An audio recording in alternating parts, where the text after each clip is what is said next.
Welcome to the third and next episode of the West Seas Guild podcast. This is our October podcast, so it'll be Halloween themed. And by Halloween themed, I just mean that the song that I just used was spooky. Joining me for today's podcast is a new guest. You know him as Varic. I know him as, well, also Varic. Varic, welcome to the show. Hello. Okay, so this podcast will be focused specifically on all the games that we ran in the month of October and trying to catch people up on what's going on, what these games have been about, and, you know, just hopefully inspire people to more games and more fun and, you know, and keep people up to date with what's going on in the guild. Varic, before we get started, do you have anything you want to mention? I do have like a story, I guess we could tell. I don't know if you remember this, but I guess just to give a little bit more about myself. Okay. So the first time that I heard about West Seas Guild, so I joined probably, I think it was in January. But January of last year, is that right? January of... Was it this year? It was 2016, right, that you started? We started in 16, yeah. Then it was 2017. Okay. It was either December of 2016 or January 2017. But I had messaged, it was you, on Reddit, and in like October, I think, of 2016, asking for a game invite, and you like totally blew me off for like 2 months. And I think I saw you post it was like an update to the guild. This must have been when, like it was mentioned a few podcasts ago, this must have been when the whole collapse of the leadership and when we had our big turnover, right? Mm-hmm. And that's when you finally responded to me and I came in. But it was just kind of a funny thing. I think I can't even remember how many times I messaged you. It was definitely a couple. I remember because it was like, oh, can I get an invite? And I was like, yeah, just hang on. And I think it was because we were in the midst of that turnover and we were trying to figure out, you know, what our plan was going forward. And so I was like, I don't know, I'll get back to this guy when I know what the hell we're doing. But I'm glad I did. You know, seems to have worked out okay for us. I'm glad you did too. It was just a funny story of like just getting ignored for so long. I'm like, I don't know, maybe I shouldn't join this. Maybe I should just go find something else. Yeah, these guys are really standoffish. I don't know what their problem is. So we'll jump right in. The first game posted in October. I don't know if it was the first one posted in October, but the first one that took place was entitled Draven and Malachi when it got posted. But in the mission rewards, we actually called the mission the Sunstone of Anktsu. And obviously that was the focus of this mission. I believe it was a mission to get spell focus material for Malachi. Right, yeah, for Malachi and for Draven. And Draven, yes. So that's why obviously the original title was simply Draven and Malachi. The location of this adventure was Firemire Swamp, which is a place that nobody has visited before. The DM was Roast, which is his first game DMing in the West Seas Guild. He would have another game in October that we'll talk more about pretty soon. Mm-hmm. He rounds us off in the beginning and at the end. Well, I guess actually 3, since there's a second part of this one. So he's been pretty active as in his first month DMing, and we do appreciate that. Okay, so this mission specifically, it was again in search of this renowned diamond, the Sunstone. It was located in this temple, and there was talk about a vampire or some sort of undead monstrosity that had something to do with this, with laying claim to this temple and making this artifact unavailable. And so basically the way it worked out was that Draven and Malachi received word about these artifacts and then asked for assistance among other members of the guild. The people who joined were Veros, myself as Kobat, Vera, and Leon. So it was a six person mission, We had a lot of firepower, as I recall. That was how we kicked off. So I think one thing to mention too that Roast did that I think was really cool. This not to sidetrack you from the mission, but he allowed the players to a week in advance. I think he posted this. He allowed the players to use their spells to garner information before you guys even went out, and posted that like roleplay channels and post game channels, which I thought was a really cool thing that he's been trying to do with his games. Yeah, definitely. I remember that he, like you said, he did have a few. It was maybe a week out that he opened it up and said, if you want to ask questions, if you want to do any sort of divination, to try and get more information about this area or any of the creatures or anything, that was something that he would support. That when we ask questions, we would get responses about this kind of stuff. And that is, like you said, that's something that hasn't been too common before, but is definitely something that I think adds to the depth of the game. Try to give some more social relevance to what these missions are about. So it was definitely cool. And Malachi took fevered advantage of it by yeah, he did, casting nonstop. I think it was a divination. I think there was even a few divine intervention rolls in there. Yeah, he tried to get some extra information as much as he could before we went down. So that was cool. When we got started, we basically had the option to either teleport in using Draven's teleport spell, or making way ourselves through hiring a ship to sail us down, and then advancing into this jungle area on foot. And one of the divination questions that Malachi had asked was, is it a bad idea to teleport straight there? And the answer was yes. And we would find out why later. But it wasn't just Roast saying, oh, I prepared this adventure, I want you guys to go through. It was, there was a legitimate reason why, that was something to not do. So we ended up taking the ship. There was also talk about being competing with some sort of pirate faction in where we were racing them to try to get to this artifact first. It ended up not coming into play really until the part 2 of this mission, but that was something that was introduced. So as we advanced inland, we encountered, I believe it was maybe a dozen, maybe only like 8 to 10. I think they were bullywugs. They were definitely frog people. So whatever. That's about the only creature that I know of that's frog related, other than straight up frog. Right. And they were being, I guess they were hunting, but I don't know if they were hunting or they encountered during a hunt 3 giant crocodiles, I believe. So I don't remember who began the engagement, but basically the decision was made to try to rescue these frogmen from the giant crocs.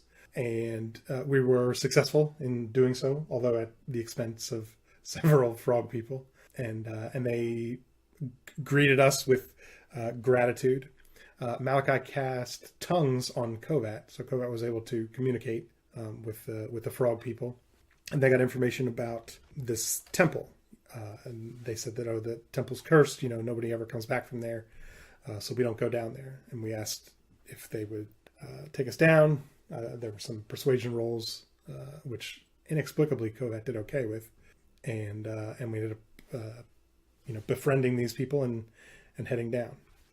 When we got to their village, which I guess was on the way, the village was sacked, basically. There were drag marks that indicated some sort of draconic creature had come through, basically something with a tail and lizard feet. And I believe it was called, they had referred to it as the creature of many mouths. This is the frog people? This was the frog people, yeah. They called it the beast with 1,000 mouths or something. And so they ran off to try and chase down whatever this monstrosity was. And so we basically could either try and make our way on our own or go help these frog people and try to, help whoever we can among this group and maintain our our agreement to get some direction. So we ended up doing the neutral good, lawful good, the good aligned activity of trying to help these people rescue, or I don't know if there was any expectation of being able to rescue people, but basically eliminate this threat to the frogmen. And we went, so we followed them. We came to a cave entrance that had a pond with a log across it. And I believe Varos flew over on Shadowmere to inspect the cave and found that there wasn't really anything of note in there. And I believe it was Leon started walking across the log and was set upon by a lizard head. And the reason I say head is because eventually we found out that there were many more of these lizard heads. And the party guessed that it was a hydra, and that ended up being correct. The way we found out was that Kovat used conjure animals to summon basically a swarm of giant frogs, and told them to go into the pond and push out, like scare out this creature or creatures from the water. It was I was pretty happy with how it worked out, because I know that a lot of time DMs are kind of reluctant to execute conjure animals, especially when you're summoning a lot of small animals. But basically the way Roast and I dealt with it was that we had one giant frog token, and it had, quote, hit points, but that was basically just the number of surviving frogs. Okay. So anytime it attacked, it would basically kill off a frog. But the frogs were able to push the Hydra out, and I think that I don't know how well the characters knew how Hydras work, but basically we just unloaded what we could onto him, and were able to take him out. The frogmen were appreciative and agreed once again to send us in the direction of the temple that we were looking for. When we got to the temple, we found that there was a large statue in the middle of this square. I don't think it was of Lathander, but the temple itself was, we knew was dedicated to Lathander. But I think it was maybe of the saint that we were looking for. It was basically a Joan of Arc, but in our system, Jeanne d'Arc. But we knew that there was this, that was what was going on there. We ended up going, so we approached, and there was a seedy looking gentleman. It seemed like a prototypical, evil wizard type character. And there were a bunch of assorted undead that seemed to be moving or digging in the area. I don't know if they were searching for a specific something or just searching in general, but they were hauling materials and equipment everywhere, basically just all over. We started with a conversation with the guy. Kovat basically just answered a question truthfully, but the question was like, what are you doing here? And he said, we're here to take the Sunstone. And the enemy was not interested in doing that. So it ended up with a fight. We were able to, I was going to say scare off. We didn't mean to scare him off, but we basically attacked, and then he vanished. And we opened the door to this temple, and each of us was immediately struck with a sympathy spell. And sympathy is a spell, I think, that doesn't really get used by characters. No, not very often.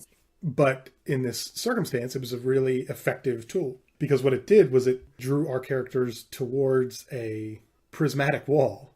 I don't know how much you know about prismatic walls, but they are like 8 layers of mega danger, where it's a bunch of damage and then eventually gets you to to stuff that will send you to another plane or blind you or all sorts of fun stuff. Yeah, all sorts of fun stuff.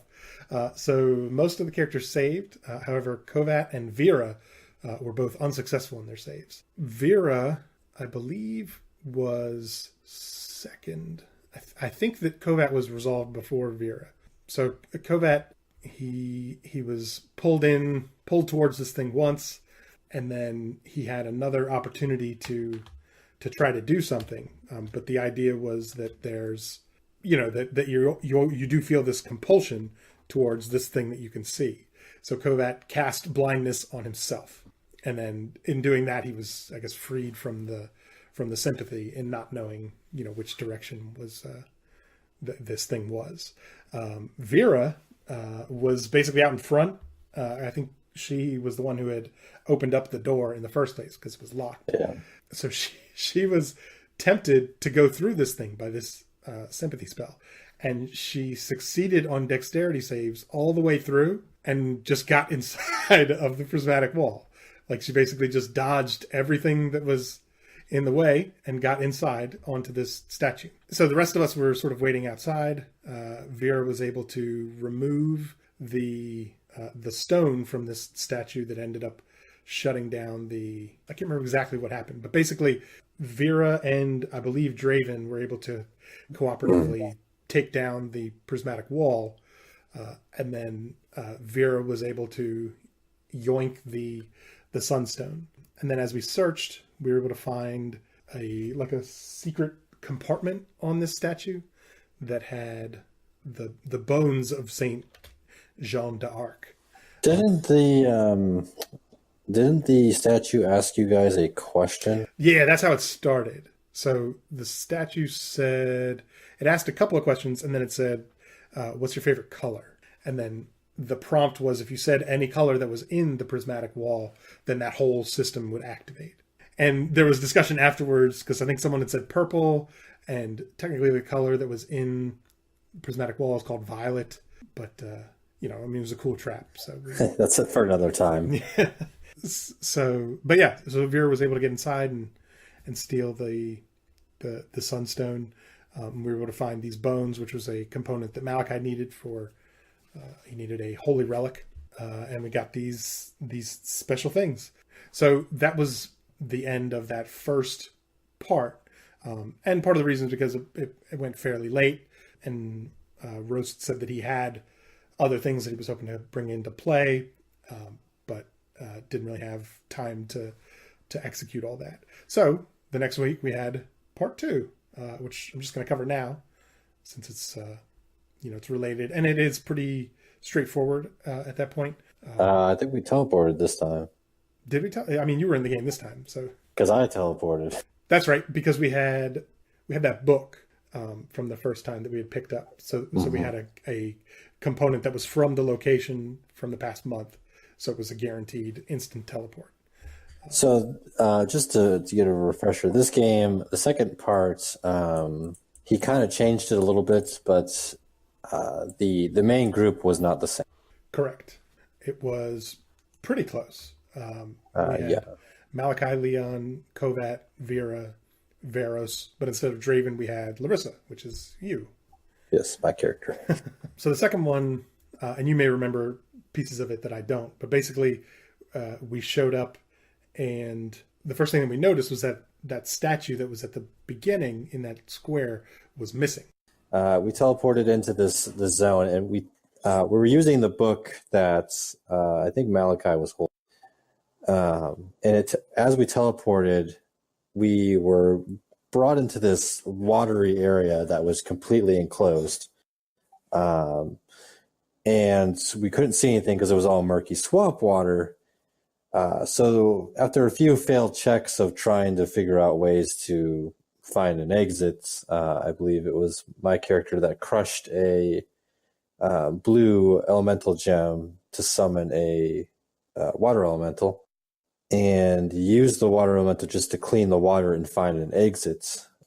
And from that, we were able to get to the surface where Joe noticed that the statue wasn't there.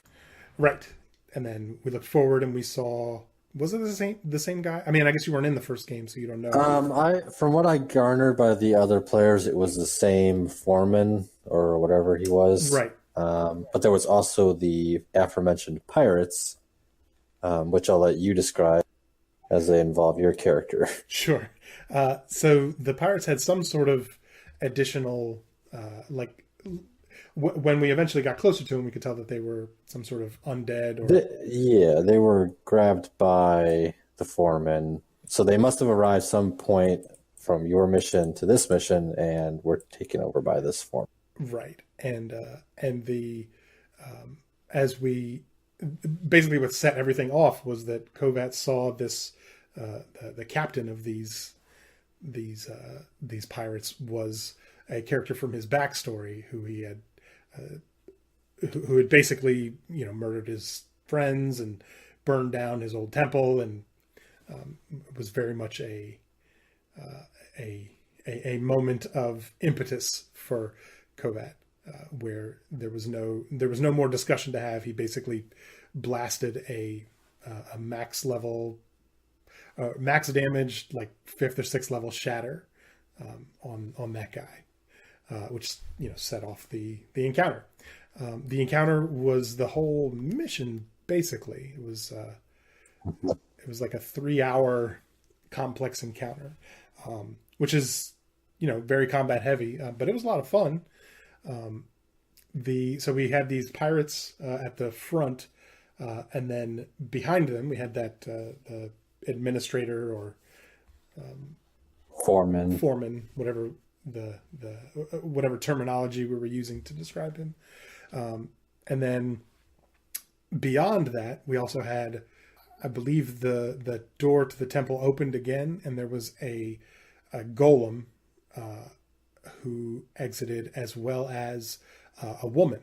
And early in combat, the woman dispelled something. Was it silence, and then that got undispelled or got recast?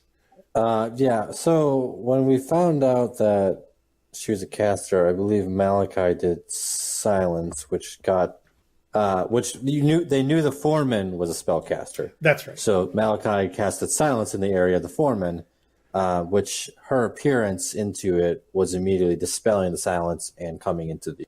That's right. And then she jumped into a portable hole that was on the ground, and then I think she was knocked into the portable hole. That might be.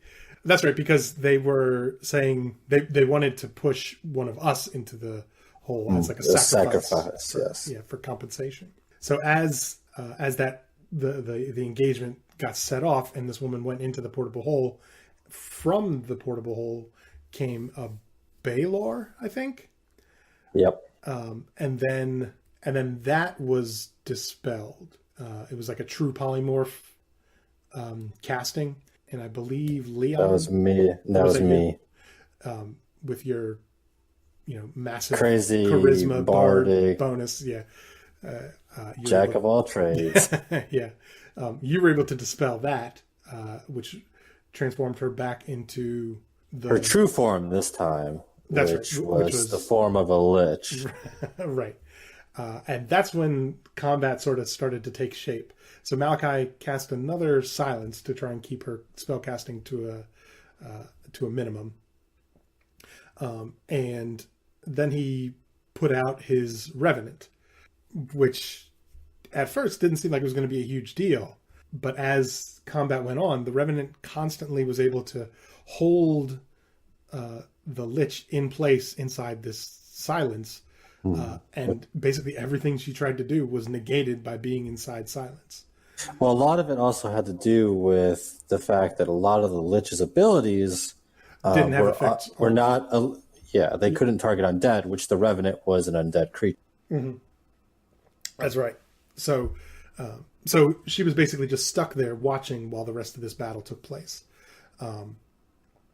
During the middle of the battle, an additional demon, or I guess the first demon from this sequence, appeared, leaping down from the foliage above, and then I believe 3 other smaller demons joined the fray. I think he was able to summon those ones as an ability. Right, the variant summon demons abilities that some of the bigger demons have. So we basically had I think we were able to plow through the pirates fairly quickly. Yeah. And then so basically the encounter was a Lich who had sort of been locked down by this Revenant inside silence. A stone golem, probably. It seemed to be made of stone, I think. I think it was, yeah, Stone Golem. And then we had the foreman, who was a prolific spellcaster. We had this other. He was also a shapeshifter of some. I think it ended up that he was also a demon. Yeah, Leon was able to tell with his supervision. Yes, true sight. And then there was this other demon who joined the fray, and then the 3 smaller demons. So there was a lot going on. I'm not going to be able to remember each sequence that happened. I remember that Kovat tried to create a swarm of insects around himself to give himself easier attacks, and then it turned out that the demons had blind sight or true sight or something, so they were able to see through it, so it didn't help him at all. I know they casted a lot of storms themselves. Yeah, they put out a couple of like cloud kill, like lesser cloud kill things that Kovat had to constantly move away from, or eventually I think he just used Gust of Wind and dispelled that cloud as well as his own swarming insects. I don't know, do you remember other pieces of the encounter? I can't remember too much. I do remember Varus was super buffed by Larissa to be just a crazy madhouse. Which is, I mean, he's already kind of a madhouse. Yeah. But getting any sort of buff turns him into a... I do... The one encounter thing that I do remember is the fact that our group was like all fighting on different fronts. We had Leon over fighting the foreman. Malachi was fighting the Lich. You were fighting the pirates and the lesser demons. And Varus was fighting the golem. Like, it was just everybody was everywhere. Yeah, it was cool because it felt like everybody got their chance to shine, sort of. You know, where sometimes, like, if everybody's in the same location, the same fight, some people can sort of get drowned out a little bit. But it was cool that everybody had their part to play, in this massive, pretty challenging encounter. I know that Kovat felt a little more of the challenge than anybody else due to maybe some suspect character development choices, but I also think it was the fact that your character was the lowest level of the group. Right, yeah, he's at least 3 or 4 levels lower than I think everybody else. Everybody else is like 16 or 17. Vera was Vera in this one? No. That's Vera right. was not it. She wasn't able to join that one. That was a last minute unavailability. But yeah, there was Kovat was definitely a little under-leveled for the encounter. But like I said, it was cool that everybody got to play their part, which I thought was a lot of fun. In the end, we were successful, although that foreman got away again, I believe. No, we downed him. Did we? It was just the fact that he was a demon, so all it did was send him back to the plane. Right, so he's still in existence somewhere. So is the Lich. After we killed the Lich, they were able to come back due to their phylactery. Yeah. That we had no idea where that was. Right, yeah, we didn't have any inkling of where that might be. Hopefully it's not the book, and I've just been sitting on it just waiting for this Lich to come to life. Well, you would have known that. Yeah, I think I did some detect magic and stuff on it when I was playing with it. So I think we're safe from at least that part. Either that or the Magic Academy's getting a new teacher. Well, I mean, if that's how it goes, that's how it goes, I guess. Okay, so I think that'll wrap up those 2 missions, and we'll launch right into our next one, which is Vera's first mission. A couple of firsts for our. That's exciting, actually. Yeah. For the month of October, we got a couple of new DMs. So this game I was not in, so I'll lean on you for the information. But this was a game run by Vera or Steve, I guess, not Vera. Yeah, it's run by Steve. Steve is our local over the pond player. I think he's the only one in the group still that is playing in Asia. So Steve ran this game for us. It was called the Cyrillian Research Facility. It was a very more of a high-tech kind of steampunkish game design as opposed to your normal magic and swords. So this game had Neshek, who is playing Zenri, Nick, who is playing Kelly, Brandon, who is playing Camillo, and myself playing which is my barbarian character. The game started off pretty simple. We were tasked by a individual known as Professor Gazlo Ronin Tinkletop, which was a That's an awesome name. yeah, and he was from a small island, and it was called Brassburn. I don't think the island was called Brassburn, but I believe the location was called Brassburn. Okay. So we were sent. He apparently this professor sent a captain of some ship to assist us in our voyage, as we were all pretty broke. So the captain transported us over. There was a few little RP moments between characters, getting to know each other because some of the characters hadn't played with each other. We got into town. We immediately sought out the gnomish professor, which, to Steve's credit, he mentioned to us after the game that he is a fluent voice actor. He enjoys doing that kind of thing. So his gnomish voice was amazing. Oh, that's I awesome. wish you could have heard it. I had no idea. So yeah, he really likes to throw his voices on his characters to make them lively. And it's something he really enjoys. To his credit, I think he did a fantastic job. So he should definitely be DMing more games, right? Yeah, yes. He reminded me a lot of Costello, which is a DM that is no longer with us. Yeah, we gotta get that guy back. But yes, so the mission was simple. It was a simple retrieval mission that this professor needed these gems that were found underneath this volcanic mountain. There was an old research facility, and they used these gems to power their devices. So he wanted us to go in and get these gems for him so he could use it in his experiments, I believe. I mean, he's a wizard or a gnome. I mean, probably. He was a gnome tinkerer. Yeah. So the idea was simple. We were told that there was a group that went out before us, I believe, to try to find this place, to no avail. But eventually, he gives us the directions. We get our group together. We're going to leave. We decide to do a little asking around town to find out a little bit more information, which we find out that there is a set of woods between here and the location that was less than desirable, I believe. Okay. Was kind of the basics of it, which surprisingly we ended up not running into. There were a few rolls, and I think we lucked out. On random encounters?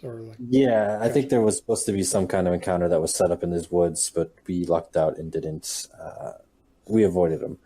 But after that, we got to this area that was designated by this professor that this was the area that was known for where the entrance should be.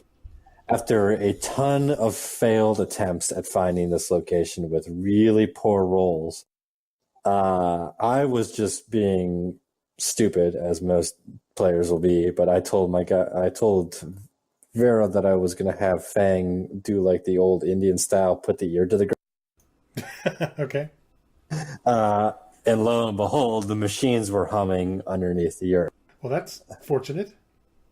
Yeah, so we eventually kind of followed the sound until we found a giant rock that kind of had this moss growing over it, and behind the moss was the latch to this door. So after a while, we decide, we all get our stuff ready. We open this door. We head down in. As soon as we got to the end of this hallway, there was a spiral staircase that led even deeper. And Zenri decided to go first. And as soon as he took a few steps on this staircase, it activated into a escalator of sorts. Okay. Which began to speed up to the point where it launches and at the end of this escalator was a hole that opened up. Okay. So Zenri avoided it, neglected to tell the group that there was a hole at the end. Of course. So we all go down super carefully, which I believe I end up failing, and I think Leon or Camillo, I think, ended up failing as well. And we both nosedive into this goopy, oily stuff that begins to rise. So we eventually make our way out of there. I believe Camillo just transformed into a bat or something and flew out. Just druid things. Yeah, just druid things while Fang had to climb this rope that was with his oily hands to get out, which was provided by Kelly. So we get out, we begin to explore, the facility, eventually finding a few gems here and there, and finding some notes and some broken, like this reddish broken glass, like crystalline glass. Okay. With another gem inside of it, and there were a few areas that we got stuck on, but eventually we got to this point where there was this square room that had these two statues on each side, and there was like a pillar in the middle. It was kind of like it almost looked like it'd be like a donut. So you couldn't move into there was like a 20 by 20 pillar in the middle of the room. Okay. So as soon as I believe Kelly passed this statue, they came to life and began to fight your group. That was our encounter.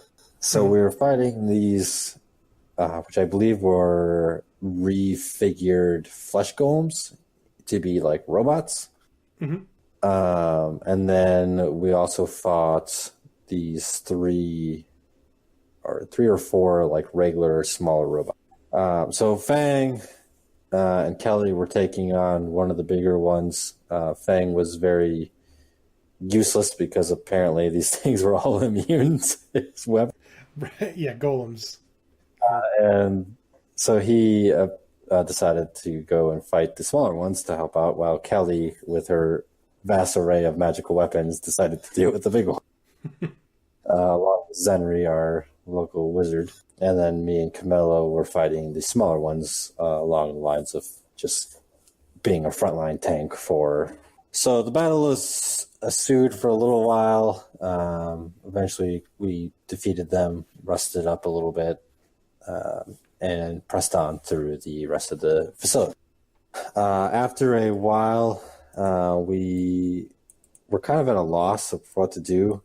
We couldn't find anything. Eventually someone heard some kind of like noise and were able to figure out that there was a hidden room that was accessed via these key cards that we had found earlier. That's what I should have said. In that reddish crystalline splatter was a key card. Okay. That we found earlier. So eventually we open up this room to find this woman, this crystalline woman, standing in front of this computer that is kind of controlling these small spiders to watch us. Technology really seems like it took a jump in this. It did. It did. It went from like tinkering to like straight up sci-fi. Yeah. It gets even better. Yeah.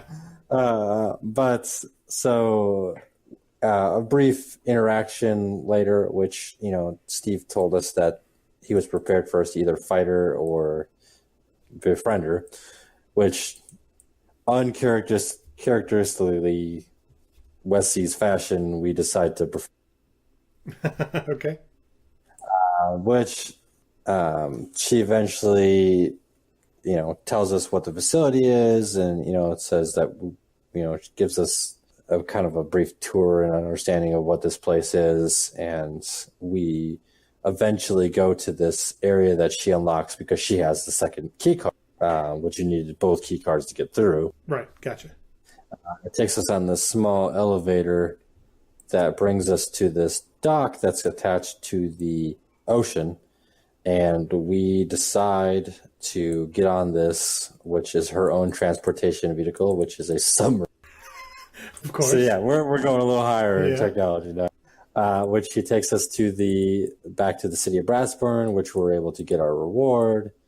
And then eventually we took the submarine back to Anyport with her, and she's now currently in Anyport, I think, for Vera to do continuous missions, using this as a NPC. Okay. Completely ignoring the fact that this paid captain was supposed to bring us back, so we don't know what he's... he's. I mean, the next mission is going to be him being pissed off and attacking your group for... I mean, he got paid regardless. Well, but he's probably just hanging out there. He'll figure it out. Yeah. But that was essentially the mission. It was kind of it was neat to see Vera's style and actually get to play in a mission that he ran. Yeah, it sounds cool.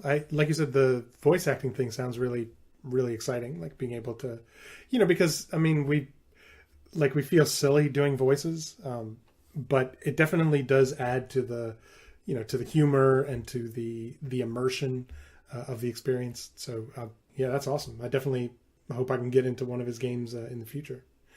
Mm-hmm. I'm excited to see what he's got cooking in the books, and I know he runs a lot for his friends, so it's not always going to have a lot of time, but right. It definitely, his games are something to check. Cool.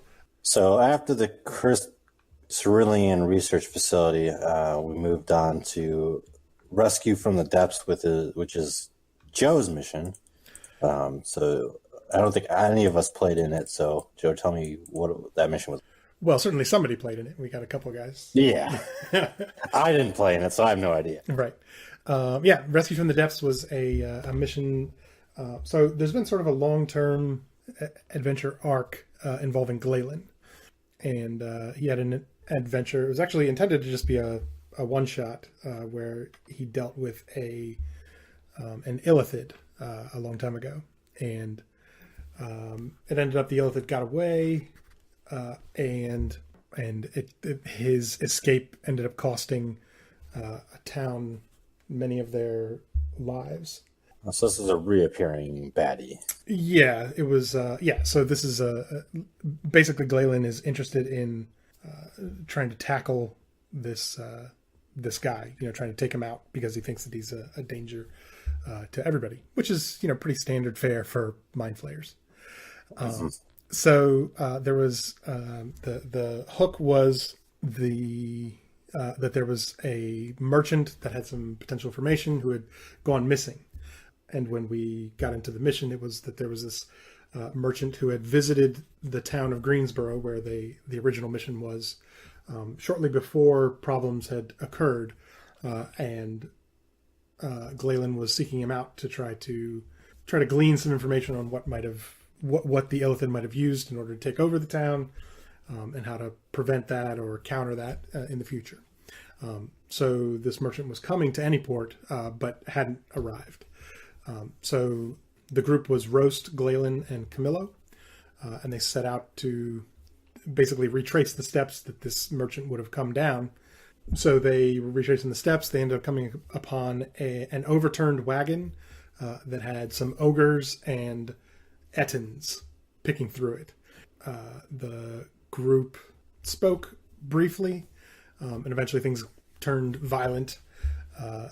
And yes, they do. And a battle ensued.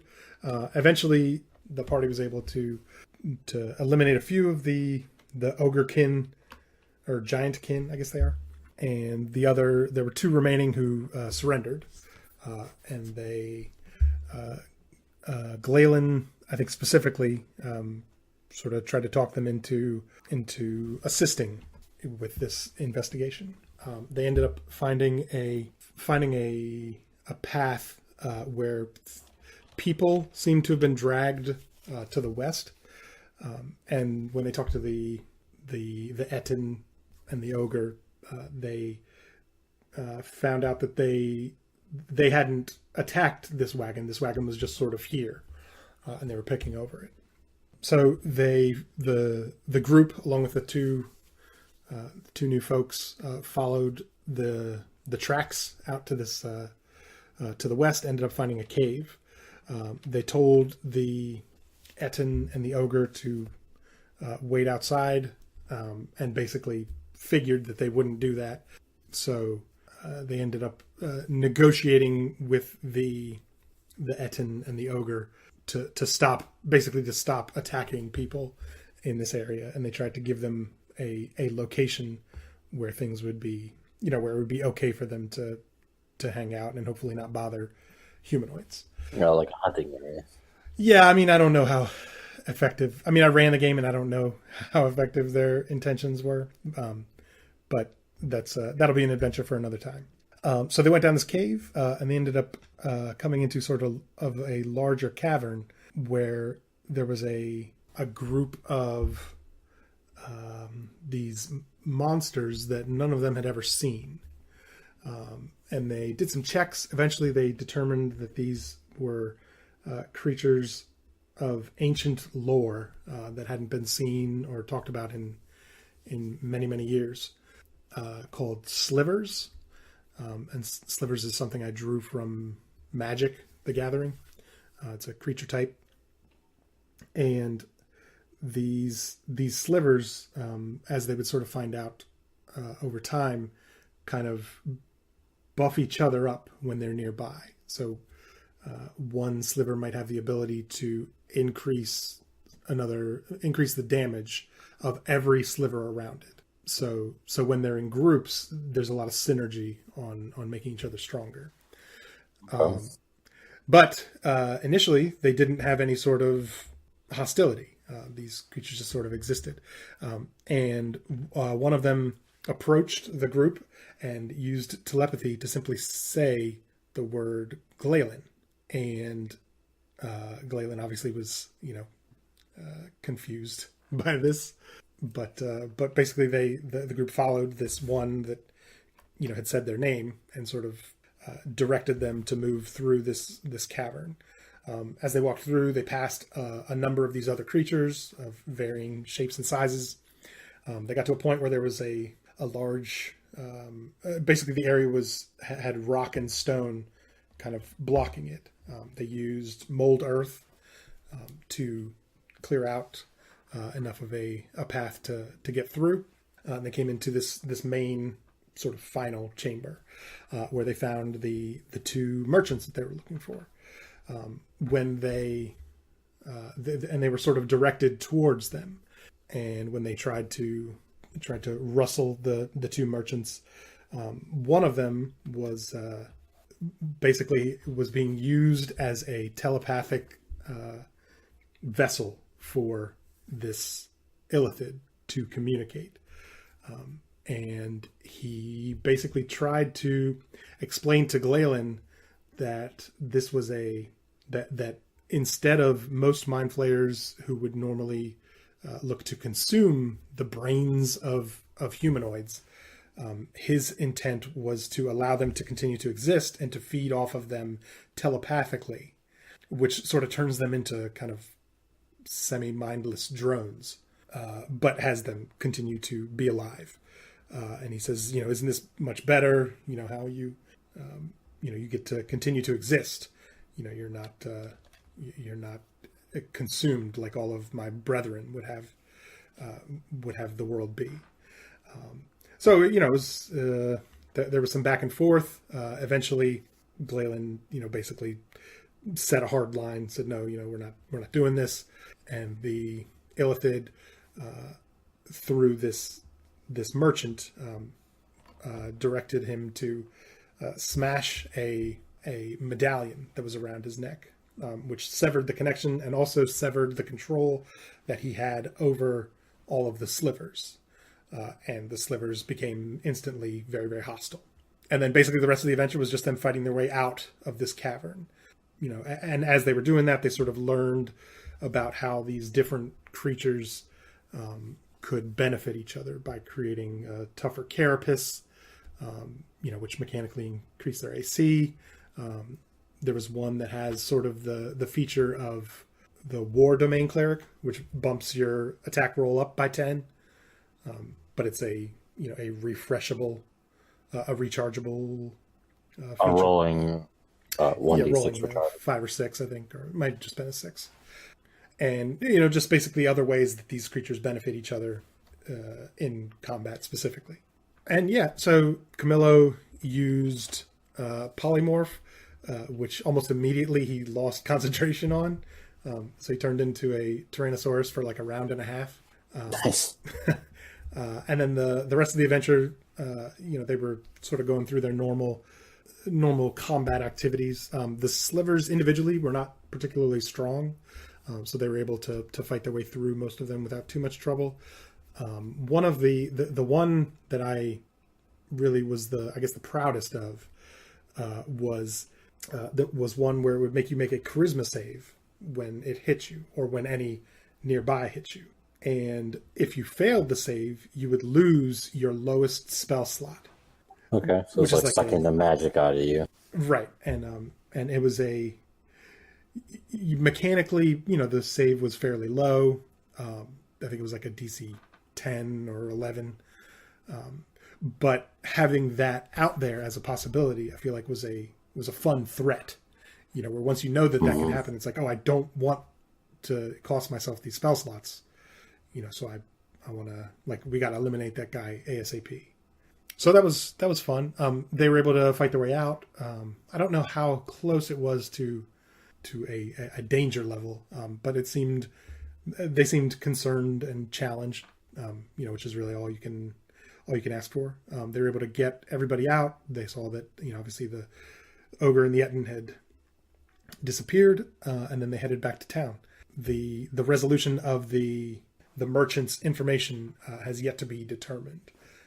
It's something that story-wise I haven't 100% figured out what I'm going to do, but I'm pretty sure that it'll basically, whatever happens will lead into the next mission in this arc.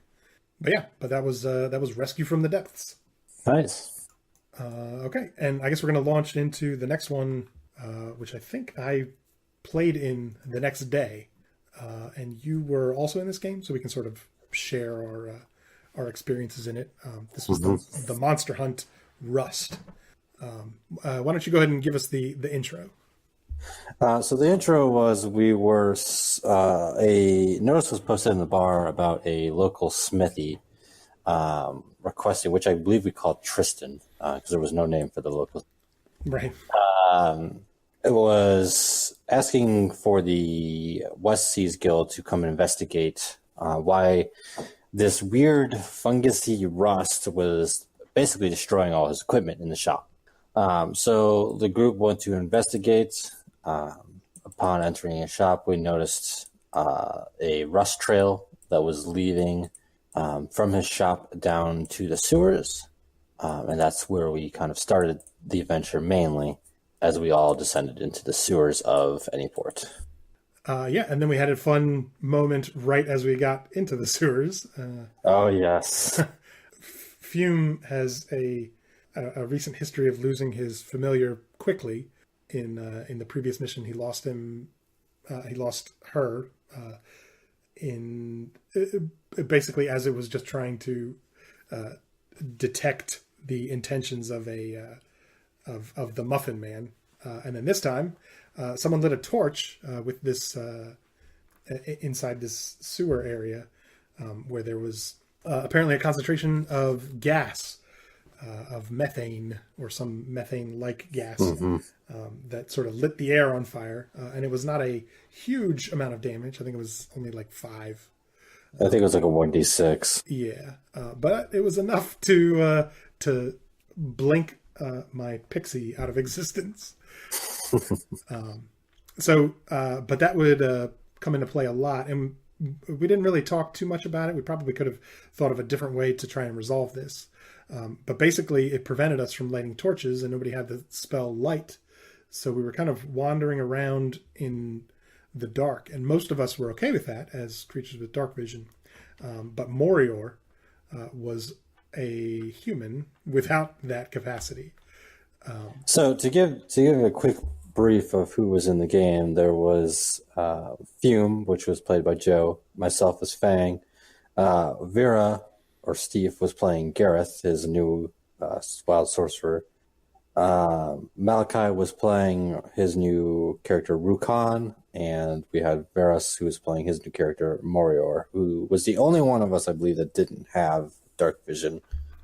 Yeah, because everybody else had nobody else was limited in the Mhm. the encounter that would come up later. So yeah, so we all got down. We did some exploring with Fume was using dancing lights to try to offer Morior some amount of illumination. And we went around a corner and we came across. I don't know exactly how to describe them, but it was basically like Rust sludge. oozes. Yeah, yeah, they were rusty ooze creatures, and I think it was Rukon who was able to identify the long list of damage, resistance, and immunities that they had. Yeah. So Brucon had some kind of ranger ability, I believe, that allowed him to identify what a creature has as resistances or vulnerabilities. Right, which is a cool feature, no question. And we basically discovered, like I said, there was a long list of things that they were immune to. I think it was acid and fire, and I think they weren't immune to a lot, but they were resistant to a lot. I'm pretty sure they were immune to fire. I know they were immune to acid because they were pretty much acid creatures. Right. So I think that they may have been resistant to physical damage, like non-magical. And since we're all pretty low level, most of our attacks were non-magical. But yeah, but they were very slow. But eventually, they sort of approached us with threatening gestures, and we engaged in combat. And we quickly realized that they Hurt a lot. they did hurt a lot. They put out some massive damage, and they also, when we would strike them, they would eat away at our weapons, and if they hit us, they would eat away at our armor. So that was It also was a if we hit them, which we found out later that I believe Brandon forgot about this fact that if we hit them, we were supposed to take damage, which he applied to my character when he decided to punch them. right. Yeah, it was not something that he like. It was something that existed on the characters, but he said he kept forgetting to apply it. So basically, when Fang like physically encountered the creature with like his fist, that was when Brandon said, okay, this is a reasonable place to sort of affirm that contact is a dangerous thing here. So yeah, the combat for that one went relatively. It was dangerous. We took a lot of big hits. I think Fang dropped 50 points in one, It was a lot, yeah. 53 or which something. would have killed any other player except him because he was a barbarian.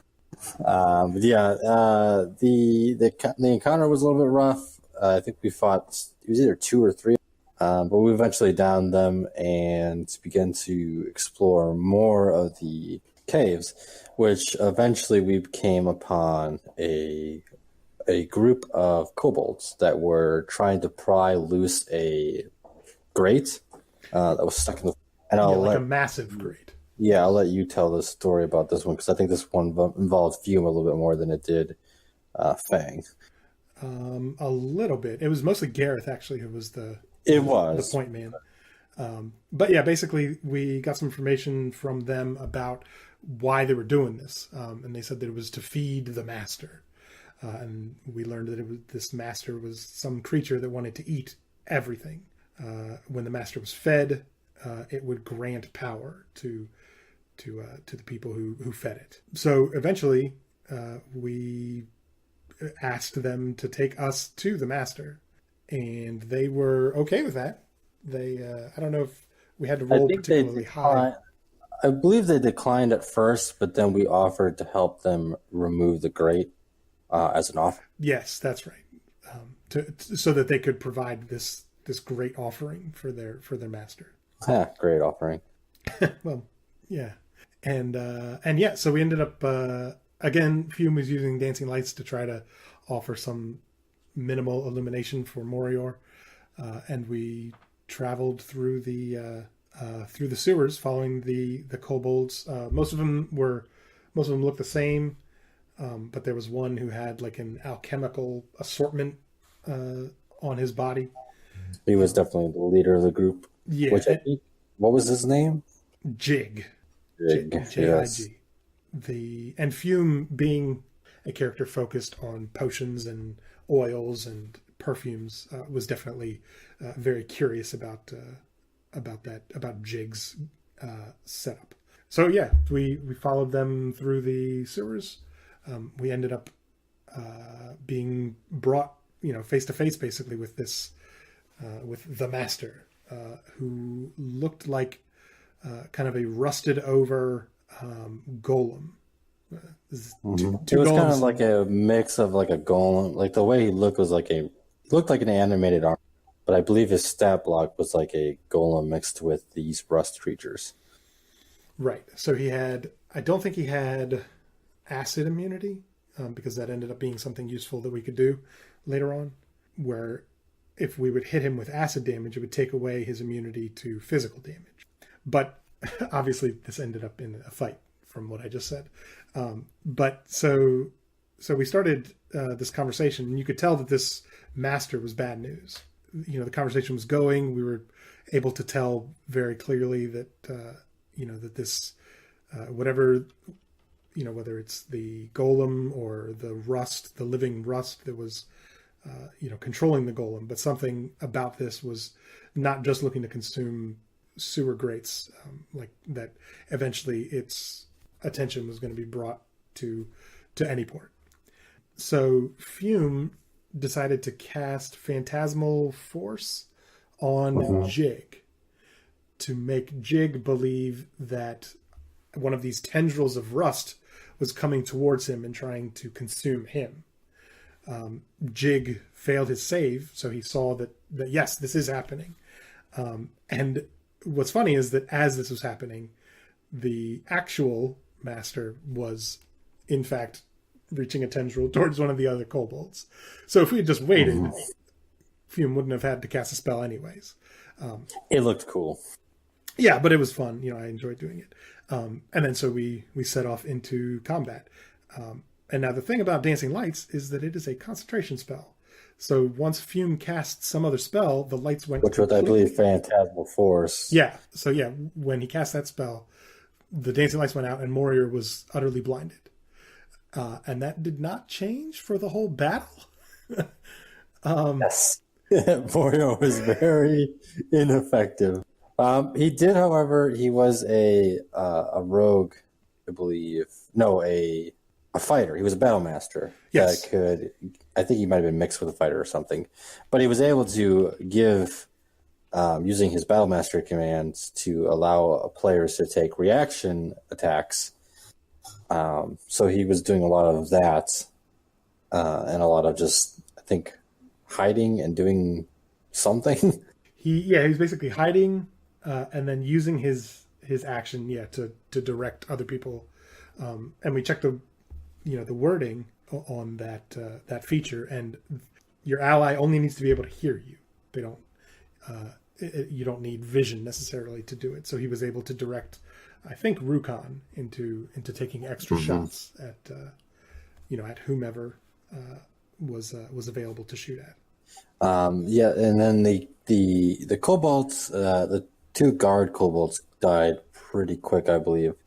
But the one cool thing was that the Jig, the main kobold, was able to cast this aura around him, which helped us protect us against I believe the acid and poison that these things were giving off. Right. It was a protection against the rust feature, I think. The damage from attacking and some of the I think there was a breath weapon type thing that I believe so, yes. That the big guy could use, and that was mitigated by that aura.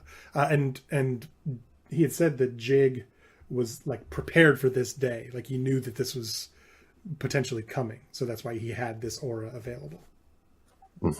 Which was this device that was strapped to his back. So the fight ensued for quite a bit. I mean, it was a pretty long fight, just for the fact that a lot of us couldn't use our main weapons to kill these rusts. I knew Fang was throwing slings, and Hume, I think, was attacking with ranged as well. While they're easy to hit, you were using these weapons that are not the greatest for damage. So it definitely took us a long time. But eventually, we ended up destroying the remaining rust oozes and the big rust monster, essentially saving the day. We negotiated with Jig that he wouldn't have to leave, and that him and his crew could be part of the sewers of any port, and that they would be considered citizens so long as they, abided by the laws of any port as well. Don't attack humans and other humanoid creatures. Mm-hmm. Don't steal and things like that. So they agreed. And I think we offered to give them full reign of the sewers and food or something like that. Yeah, I think that Fume said that he would stay in contact, and try to make sure that they that comes up later. Yeah, that they had food, and also that they wouldn't have to pay taxes. They were very concerned about paying taxes, so saying that they don't have to do that, which I don't know that anybody in any port mechanically pays taxes. Like maybe the guild. I think it's just Fume paying taxes to his to his guild, to the other guild, his craftsman guild, not the guild. So I don't know, but like you said, we ended up with a favorable relationship with the kobolds, which, like you said, does come into play later on this month. Mm-hmm. And I liked how Brandon kind of rolled with it. I really felt like he thought we were just going to straight up attack the kobolds when he snuck up. So I really want to commend him for just the role playing of it all and allowing us to, have these kobolds with us and, fighting alongside them and all this stuff that I think a lot of DMs kind of just overlook. Yeah, it was cool that we got to role play, and I think Steve as Gareth, kind of helped with that a little bit. Like he has this interesting kind of dumb character. I guess he's going to hear this, so hopefully Gareth is intended to sound dumb, but with his openness to not necessarily like jumping into a fight. I think between that and then Brandon being able to react, I thought it was a good, I was going to say change of pace, but I think that the guild has been better recently about not necessarily. Mm-hmm. We've had a lot less murder hobos. Right. So yeah, but yeah, I think overall it was a fun, interesting mission. And like you said, like Brandon had sort of hinted early on, I guess before the mission even started, that like it could be a really short mission if we, take it kind of head on.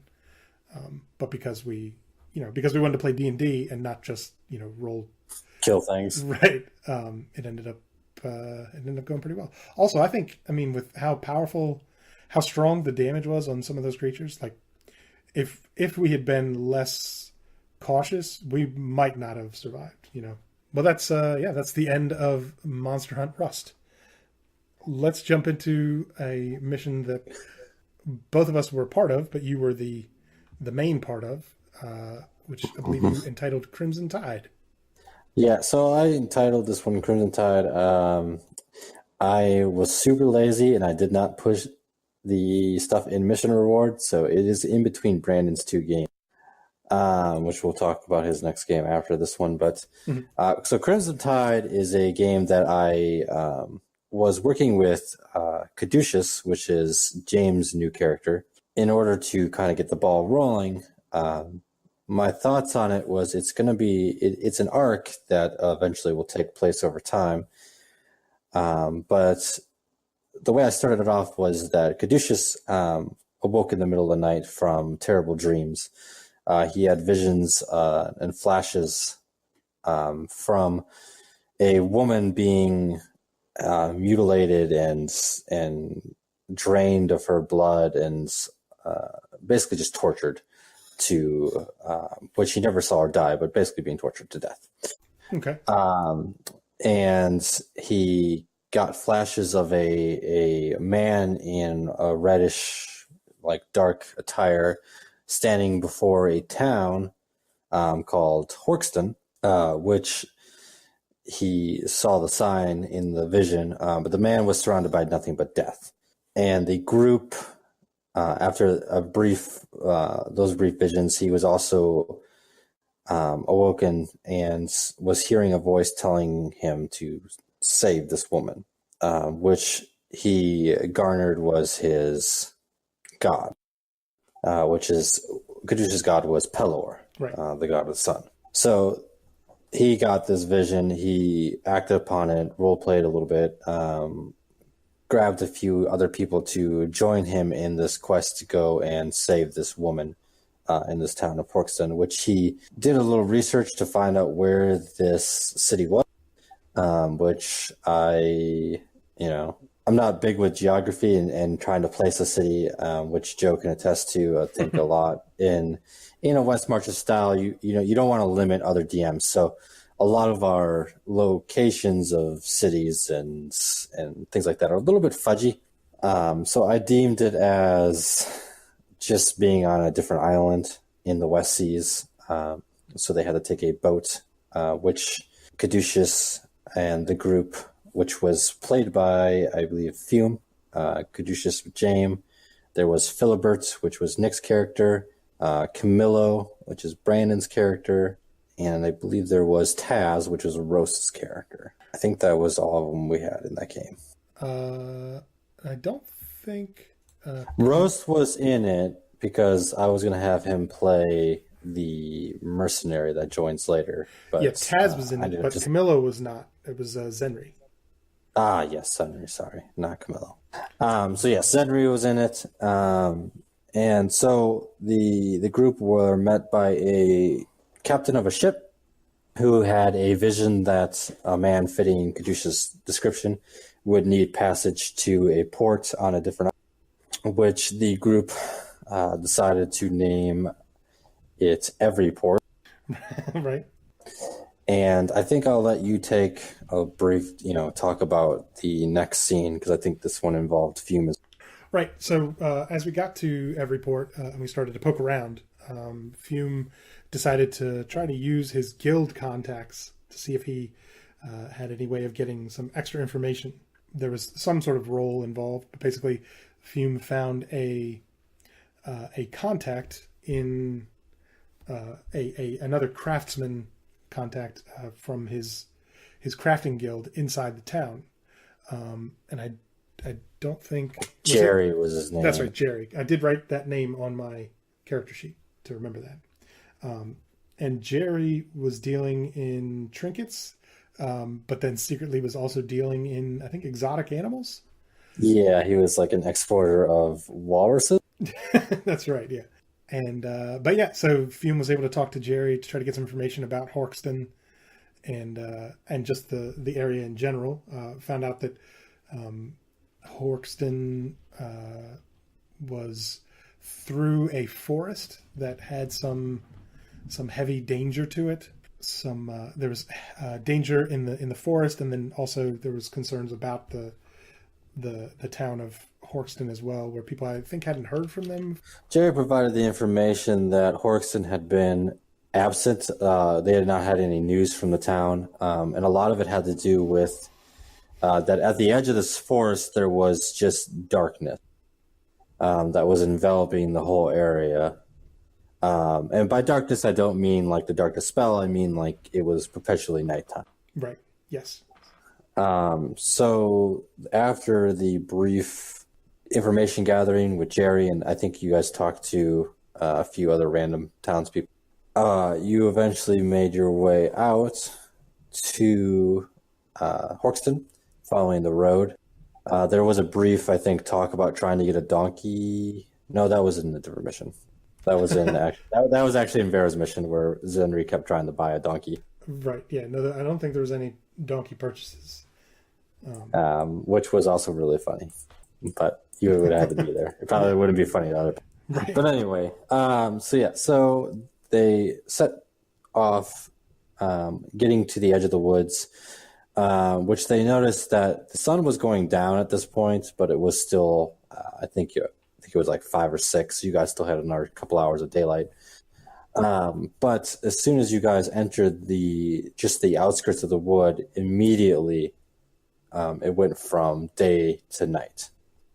And Caduceus tested this theory by backing up, and again, it went from night to day. And so he garnered that there was something, I think he casted Detect Magic, figured out that there was some kind of transmutation magic going on, and it was enveloping the entire area in front of you guys. Yes. After a brief, I think, just kind of tests back and forth between all of you characters, you eventually trekked into the forest, made it about halfway through the forest before the group was tired of walking. Yeah, so we ended up setting watches for the night, but we didn't really know, how much time was passing, or whether we were actually even in nighttime because of this perpetual darkness. And but we set watches, and Fume failed his something with perception check, I think was the... Yeah, I think I did perception checks for you guys on your watches. Right, and Caduceus had set up alarms, so eventually the alarms had gone off and, sort of woke up the other... I think what it was I believe Fume crit failed his perception and slept through his shift, and the alarms that Caduceus had planted earlier went off, which is what woke everybody. Right. And we woke up to, I think, some skeletons at first that seemed to be beelining towards the group. And then after that, as we sort of got up to try and face this danger, I think we sort of pieced together that they were some sort of vampires were charged in as well. One got a good bite on Caduceus, which comes into play story-wise. And so as we were fighting these guys, we received some assistance, some backup in the form of the guy who Caduceus had seen in his vision. I think the guy who was surrounded by dead. By death, yes. Right. And so he pitched in and helped us out in defeating most of those enemies. I think one or two of them got away, and the hunter type guy who showed up gave Caduceus immediate holy water application on his bite wound, but said that's not going to fix the problem that you have going on. Yeah. So the guy's name was Tristan Arthur Warren. I had made him as a blood hunter, which is a Matthew Mercer's class that he, and he's basically based off of Van Helsing. Okay. That's his whole concept. Yeah, he's a vampire hunter. Yeah. But yes, he informed Caduceus that the holy water would stave the infection, the vampiric infection, for now, and told him he would offer him different solutions eventually, which will come into play later on in future missions. But for now, I believe the group, after felling these creatures, 2 vampires escaped. They slayed all the skeletons and one of the vampires. And from there, they moved, they finished the rest, and they moved with Tristan towards the city of... when they arrived at the city, I think Tristan informed the group that he was going to check a different area for survivors, while the group headed towards an area of town that was lit up with this giant beacon of light that Caduceus recognized as Pelor's guidance. Mm-hmm. The light faded as soon as the group entered the town, which they were led to a church area. I think you guys were at the outskirts of a graveyard that was right next to the church, where the group found a host of skeletons and a strange figure, a humanoid figure, essentially trying to break down the doors of this church. Yes. A very brief exchange of yelling between the parties because they were kind of far apart. Eventually saw the humanoid creatures summon these creatures out of the grounds of the cemetery and turn into bats and flee. And that's when we took off with the second fight of the of the game, second encounter, and I'll let you run through this one. So, well, there's a lot going on. We had these kind of half ghouls that were crawling along the ground as we were sort of at the entrance to this cemetery, and we could hear I think it was more skeletons trying to break down the doors to get into the sanctuary. So we, started trying to engage, and I think at some point Fume directed Taz. He said, "Hey, there's we need to stop them from breaking in. Otherwise this fight's not gonna matter." So Taz charged in and started engaging with the skeletons inside. The rest of us tried to handle both the skeletal caster guy as well as the crawling creatures. The skeletal caster guy had had a variety of different abilities. He was some sort of... He was based off of a sorcerer. He had a meta magic available to him. Right, that's right. Yeah, so he had some meta magic stuff to play with, and he basically had a lot of action economy, and so we sort of engaged. People tried to do their things. Our group was mostly lower level characters, so some of us didn't have a whole lot that we could do. I know that Philibert was kind of limited to web, and then shocking grasp, I think, was his other thing that could work on undead. Mm-hmm. I think his other abilities didn't have effect on undead. I think a lot of them were cold damage stuff. Right, yeah. And the most memorable moment for me was Fume cast Tasha's Hideous Laughter on the caster guy, and he failed the save because Zenri used a portent dice to force the guy to fail the save. So that was great. We had shut down that guy for the time being. We could focus on the smaller guys and then circle back around, and try and really focus on that guy. And then on his next turn, Zenri cast Magic Missile on that guy, which gave him another saving throw at advantage because it was from damage, and he succeeded, and he was no longer affected by the Hideous Laughter. And it was I remember being pretty frustrated because he had used the portent dice to make sure that this effect happened and then broke it. But those magic missiles hit. They definitely hit. Yeah, so there's that. Anyway, so that happened. Taz eventually was able to... I noticed that he was trying to make his own way inside the... Yeah, so Taz charged the windows and they were all boarded up, and he was, I think, just breaking down the boards and the windows to get it. Yeah, which in the moment I thought was kind of weird. Stop them from breaking in and then break in. Well, I think his thought process, and I can't speak for Russ, but I think his thought process was that the skeletons had broken in at this point, and he couldn't see where they'd went. Which I didn't show you guys the map at the end, but there was a second set of doors, so they were smashing at the second set of doors. But he had no idea, so his thought process was just to go through the window and meet them in the middle.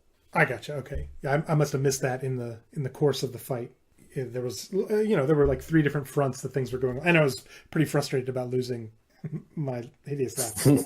I think one thing, quick mention, I'll let you continue, was the fact that all the while there was a priestess lady inside this building, which is the one that Caduceus saw in his vision, that was attempting to help the party the best she could through holes in the boards of the windows by casting. I think she cast Bless on the group along with a few guiding bolts to try to fell some of the skeletons. Right, which I think all missed. I think the guiding bolt was... I think there was one that hit. Maybe. Near the end. Yeah, so we... Caduceus had failed a couple of paralyzation saving throws, I think. Yeah, he was getting pretty frustrated with that, I think. And that was even with the Bless. With the Bless factored in. So it's pretty rough. But eventually we were able to eliminate all of the lesser guys. And then the caster, who was, loose again, was... I think he saw that everything had sort of fallen apart and was getting out of there. But he decided to drop a fireball in the middle of our group, which had sort of coalesced together, in in a far too convenient radius, and the fireball did considerable damage to everyone, and to Philibert enough damage to basically scorch him out of life.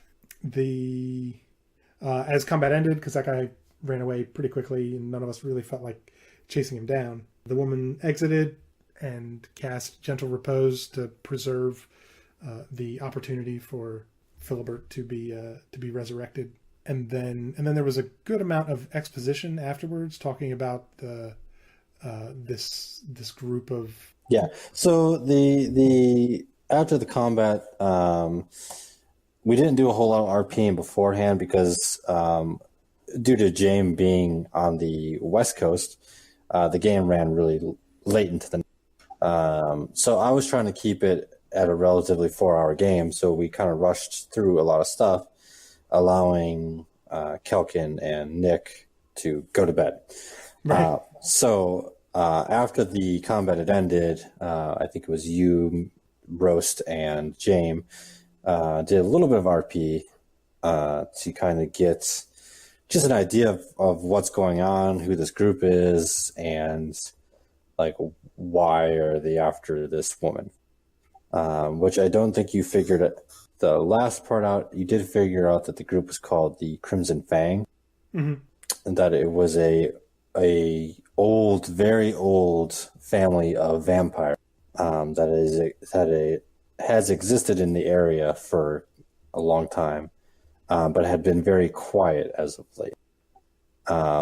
You learned from Tristan about I think Caduceus learned that there was a couple options for a remedy to his situation, which backtracking, he was bitten and he was going to turn into a vampire if he doesn't do something about it. Right. Yeah, he did definitely have vampirism, and that was something that you sort of said, like, like you were pretty happy that was a problem that we need to address. Yeah. So me as a DM, I had it planned that if a player didn't get vampirism, which was going to be part of my story, I was going to have someone close to the priestess get it, like a towns member, like her husband or something. But the idea was that if one of the members of the group would get it, that Tristan would inform them that there's 2 options available to him that he knows of. One of them was to seek out this witch that was, legend had it that she was able to create some kind of remedy for this vampirism, or to track down, which luckily this vampire escaped, to track down this vampire that bit him and kill him. Right, that's right. That was before the effect took place. Right, because if the biter is taken out, then the curse is lifted. Mm-hmm. So to give a brief little what the future game is going to hold, James has decided that he would like to go after so that's what the next game is going to hold. But I think that's how we ended it. I did a little RP of the civilians from Horkstown, a few of them, and the 2 main NPCs arriving in any port for future RP. But I believe that was the entire game. You guys kind of went back. You brought your body back. Philibert was resurrected by Brandon's character, Leon, with some RP, which was kind of cool to see. I think Taz assisted in that roleplay. You had cut out there for a second. You said that that James was talking about trying to chase down which angle? James was taking the witch option. He was going to try to figure out. To him, he said it would be cool to fight this vampire, but he goes, but I kind of want to see how a witch comes up with a potion to heal vampire. Yeah, I mean, I think they both could be fun missions. The witch one sounds a little more complicated, so maybe more interesting. So I'm down with that being the choice as well. Mm-hmm. So that's going to be what the future game will hold. But that was essentially the game. Like I said, there was some RP afterwards that involved Philibert getting resurrected, and the NPCs coming to Newport for future game. Cool. Yeah, I mean, it was a fun mission. Obviously, it was with the Philibert semi-death, I guess, made it a little, a little little sour, heavier. a little sour at the end. But overall, it was a fun, interesting, dynamic mission. And like you said, it's part one of a longer arc. So Yeah, I'm hoping that I can get about 10 games out of it, lore depending. But the one thing that me as a DM for that game, I was trying to value the players' times. I kind of would have had a lot more things I wanted to bring out, and lore-wise, that kind of got rushed through. But this is the life of a DM, right? right.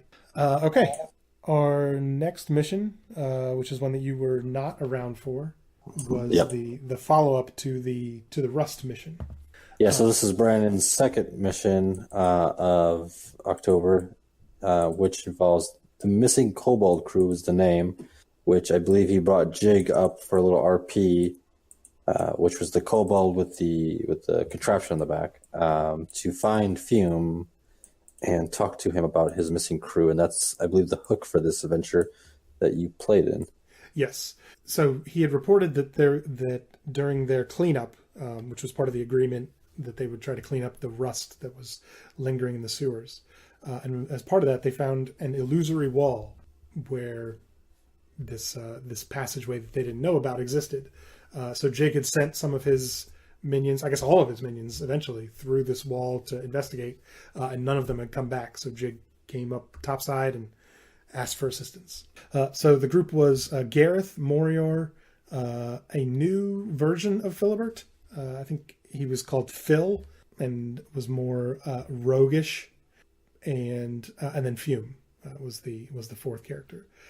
They went into this beyond this the sewers into this new area, and the area had immediately upon entering it, we noticed a large number of mushrooms and other sort of fungus in this area. So as we started poking around, fairly predictably, we got close to a mushroom and it exploded in some spores.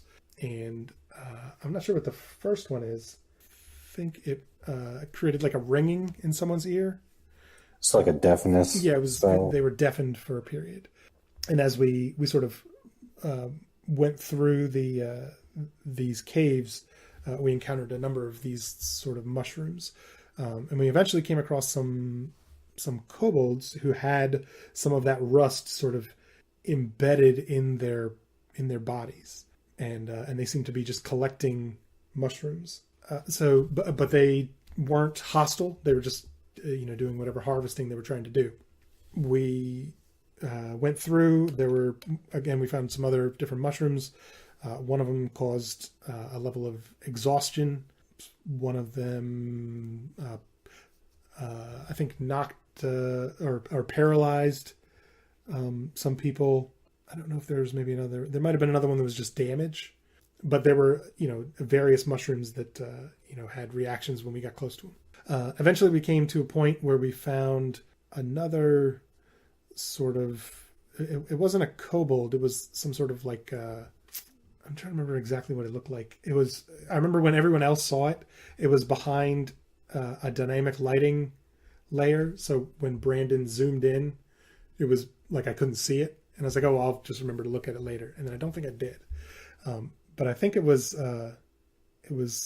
kind of serpentine, but it was definitely a humanoid type creature. It's kind of like a salamander, something like that. Yeah, but when when they saw us, it was immediately we launched into combat. So they were very obviously hostile. They had a 15-foot breath attack that did a pretty heavy amount of damage. So we quickly learned to try to avoid that. It was kind of a standard battle. Basically, we dodged those breath attacks, hoped that they didn't recharge. Fume used Maximilian's Earthen Grasp, which is the first time I've used that spell, which was kind of nice, but maybe a little underpowered for a second level spell. It's basically a single target restraint. Yeah, I've used that spell in other campaigns, and it's a good spell when you first cast it, but after that, it becomes kind of a nuisance. Right, and it sort of seems like we talked about it a little bit after the game, where like you get the restrain, but like using the action to clench isn't really like a great effect. And moving it costs way too much. Right, it uses your action to move it, so it's as long as people are close and you can try to grab again, then that's fine. But I don't know that Fume will keep it over the course of his career. But anyway, we were able to finish that battle. It was hard fought. A lot of us were pretty low on health. There was also, I think that their melee, or no, they had an aura, each of them. And when you're in that aura, if you failed a Constitution save, you took some hit point damage, and it also reduced your hit point max. So that was a rough deal for Fume. But we were able to finish that fight. We took a rest and advanced into the next section of the cavern. When we got there, we were greeted by another creepy sounding guy, and as we were able to get some view on him, it looked like he was just like made of tentacles. It was all like worms, and like it was basically a cloak with worms in it. Very ugly and scary. But he was inviting us to, be part of his cult or whatever.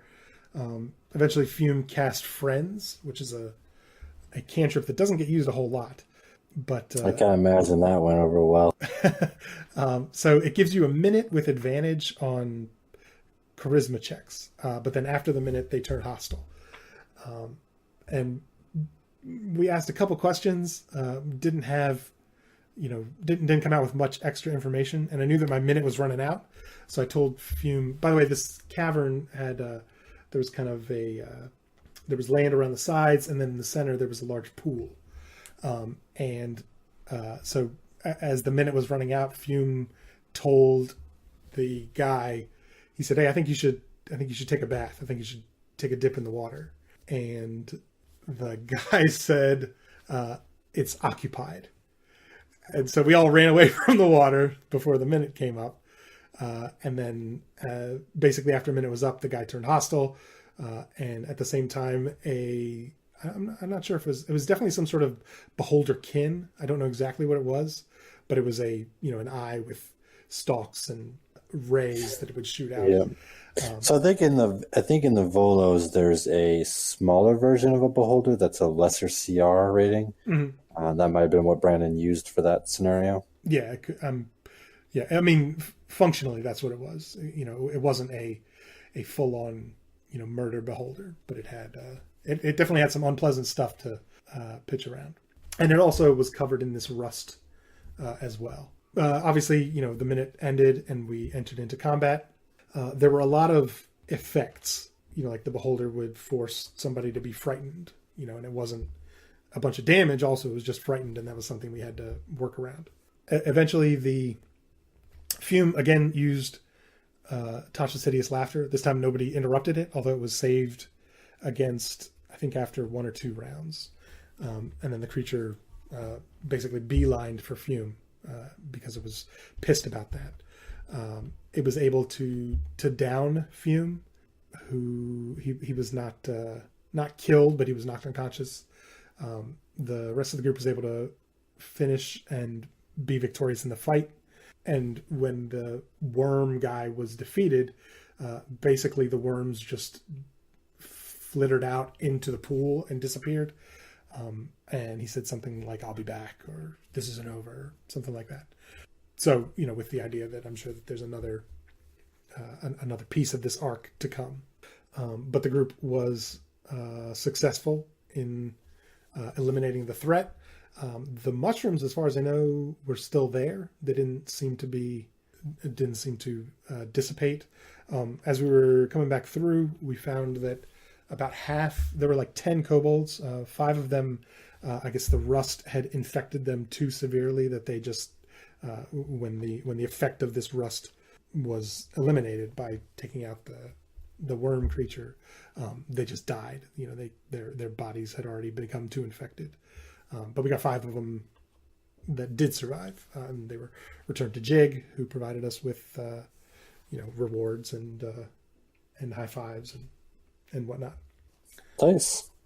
It was a fun little mission. There was definitely a lot of like threat with the mushrooms, not knowing exactly what they were going to do, and knowing that there was the potential for, if a bunch of us failed some of those constitution saves in trying to run through the mushroom area, that we could just be like unconscious down there forever. So that was, scary, but fun. Overall it was a fun game. Yeah, I like to see when DMs utilize just the environment in a game, especially in challenges or combat or things like that, that can kind of it can make any combat interesting and new. You could have a very generic combat, and as soon as you introduce something environmental, it can change the whole aspect of the combat. Yeah, I think that's definitely something that I don't want to say it gets underutilized by DMs, but it's something that could be utilized more frequently to make, because if it's your party versus 2 frost giants, well, that's cool. But if it's your party versus 2 frost giants and you're on a cliff edge and there's gusts of wind coming down, any thunder damage is going to make an avalanche happen. Yeah, right. Like, you're adding some more complexity that can make it, more dangerous, but also more fun. Our next mission was it was a comeback mission by James, his first mission in a few months. And the title of it was Strange Ship in the Harbor. Varic, you were a participant with Fang in this mission? Yeah, so I played with Fang. Rose was playing Taz. We had Veros was playing his Morior. Leon was playing Camillo, and we had Nick as I believe Kelly was in this mission. He didn't take Philip. I think he had the choice of bringing either one, and I think he chose Kelly. So the mission was the hook was fairly simple. We were contacted by the dockmaster to go and inspect this ship that kept appearing at night and kind of docking, not in the harbor, but visible from the harbor out into the sea. Just to see what was up with it, why it was there, if it was hostile, what's going on, what have you. So we found this information out early in the morning, which James allowed us to every player to go and kind of do their own thing to kind of gain information, whether I think some characters went and studied in the library to see if there was anything related to the ship, any lore or whatever. I think some people went and asked fishermen about the ship, if they'd seen any lights or anybody on it, or what have you, and just try to gain as much information as we could. Eventually, we found out that the ship was a war type vessel. It was a pirate ship that used to be a merchant ship. Okay. So it was a merchant ship turned war vessel run by pirates. It had the front of it, not the mast, but I can't think of the word, but the thing that donned the front of the ship, the symbol, was a mermaid with a dagger in one hand and a noose in the other. Okay. We eventually, Fang, during his free time, instead of searching for information, procures a raft from a local fisherman to go and inspect this. Okay. So the group heads out. We eventually dock in this area that is for like lifeboats, and we get in on the ship. The first thing we notice is that we're in this area that seems very much like a brig, which after we're done, it is a brig. Okay. Camillo gets attacked by So we go and investigate these dead skeletons that are still chained, or at least the chain is still around where the skeleton is. Mm-hmm. And the chain is attached to the wall. It's almost like a neck chain that would go around a prisoner. Okay. So Camillo gets too close to one, and they come to life and snatch at Camillo, catching him around the neck. So we go into combat, eventually, trying to get Camillo out of this chain while seemingly avoiding the area of these other chains. And in doing so, a couple players knock over these buckets. These buckets smelled nasty, but they eventually came to life, and we began to fight these oozes that were made entirely of shit. Oh, God. And so, freeing Camillo, we eventually did that by destroying part of the chain. Camillo was able to get free. We stayed away from the walls and slowly fought these shit oozes, eventually slaying them and getting crap all. So after that fight, we found a note by which I can't remember the character's name, but it was a halfling, which Taz was the only one able to read. Okay. And it was written by this halfling that decided to stow aboard this ship to try to get to the new world and go on an adventure. Okay. So that's all we garnered from that note. But we moved up the ship because we were on the bottom level. We moved up the ship to this area that had these strange orb-like. It was like a pedestal with a strange orb on it on both sides of the ship. And there were paintings on the wall, about 3 to each side, which the paintings, as you approached them from an angle, it looked like a normal person. Mm-hmm. But as soon as you looked it dead on, it was like a skeleton or a zombie. They were all named, which this was, I think, James just being funny. They were all named something, Ombi, something, host, and it was their first name. Oh, I got and you. their last name made the creature. Like ghost, like zombie. Zachariah Ombi. Yes, so forth, so on. I got you. Which I think was just James trying to be funny. Yeah. Which was it was cool. But we eventually find the exit, which is this latch above us that's about 15 feet up. But the only way to get we don't know how to get it down. So eventually, one of the players touches the orb on the south side of the ship, if you're looking at the map, and the gravity reverses, and we all get flung to the ceiling. Oh. Now, meanwhile, yeah, the funny part is, meanwhile, me and Maury are like nowhere near the group, so our characters had no idea this was going.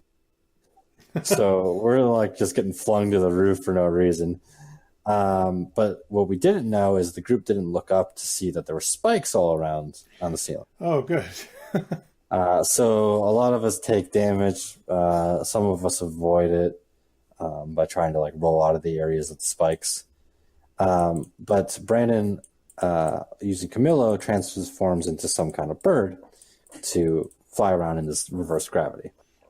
He touches the orb again, which intensifies the gravity.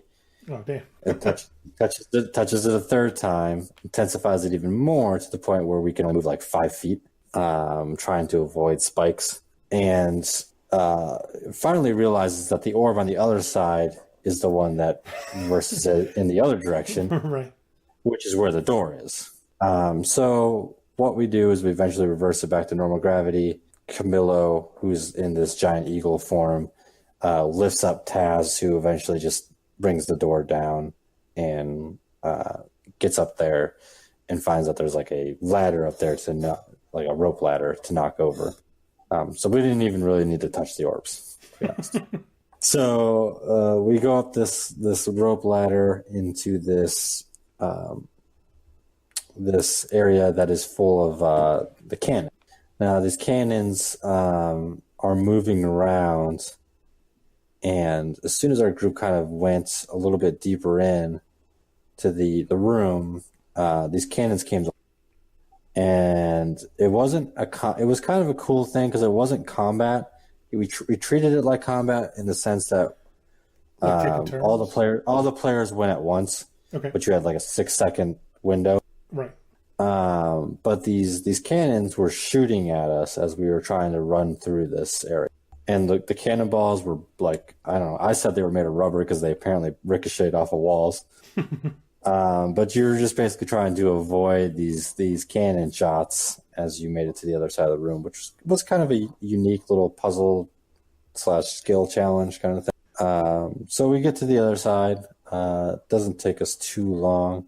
We eventually find a quarters of somebody, and we find inside another note from this halfling that has stood aboard, stating that they were, that they think there's something wrong with this crew, and that they're getting hungry, so forth. Okay. So after that, we head up to the deck where we encounter this undead monkey that's flinging feces at us. Okay.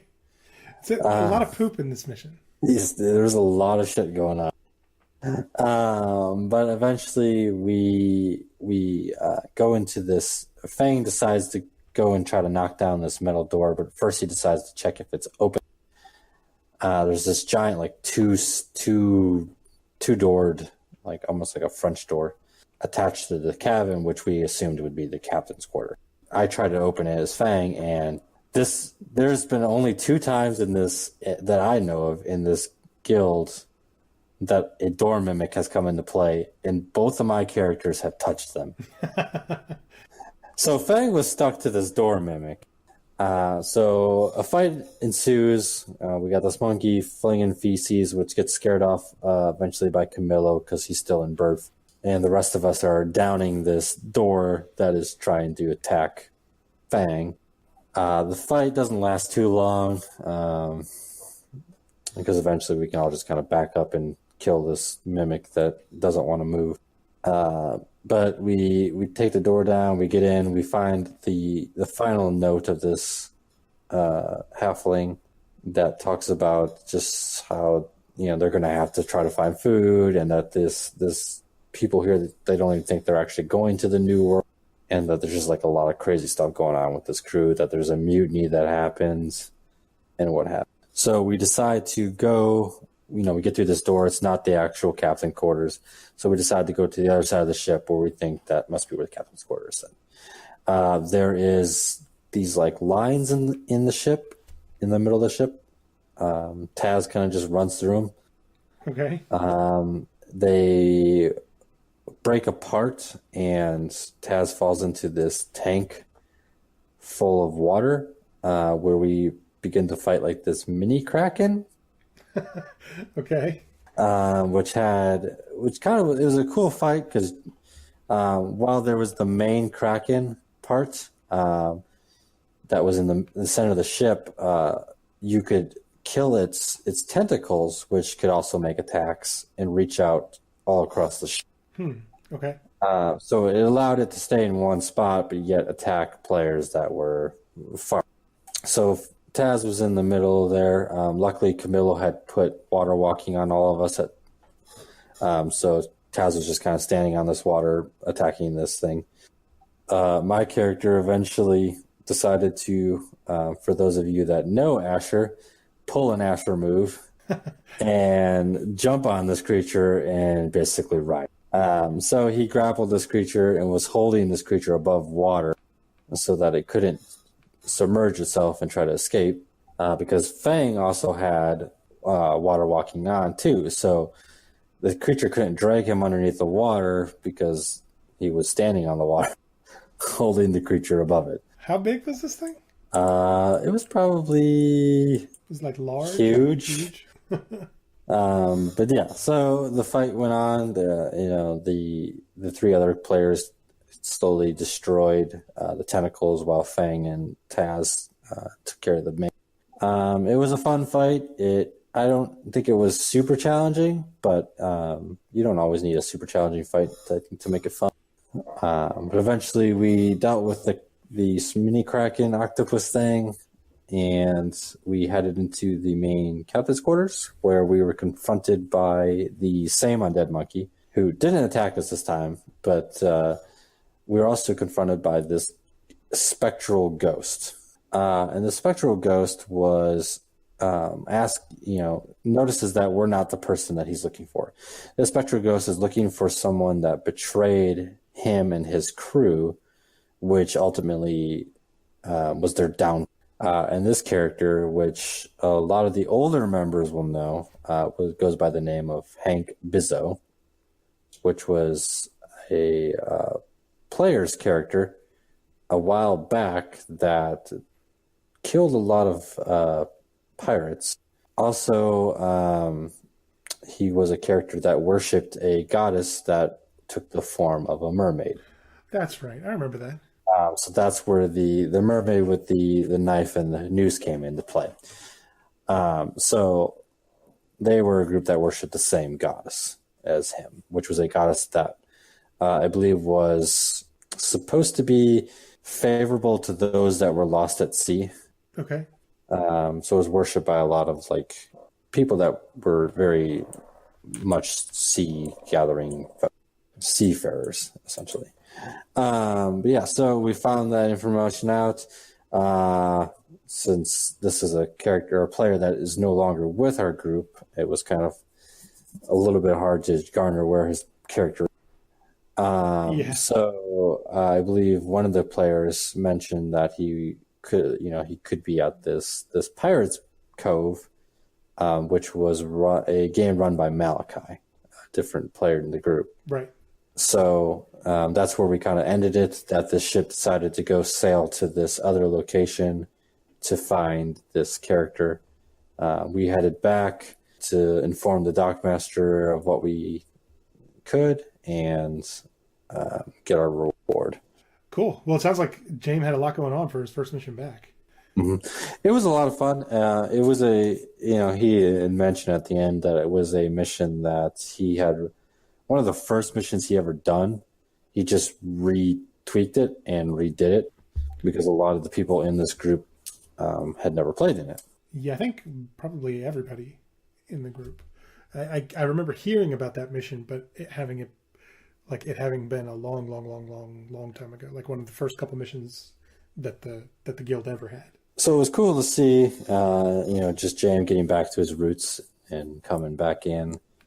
He had been very absent. He played in a few games here and there, but he had been very absent. I think a lot of it had to do with new jobs and things like that. But it was good just to see him come back into it and get excited to do it again. Yeah, and I know that he just re-upped his Roll20 subscription, so he's at least financially committed to continuing to run missions, or at least support Roll20. Yeah, either way. Cool. Well, it sounds like it was a good fun mission. No deaths, so that's well done. I don't think any of us even got knocked unconscious. Right.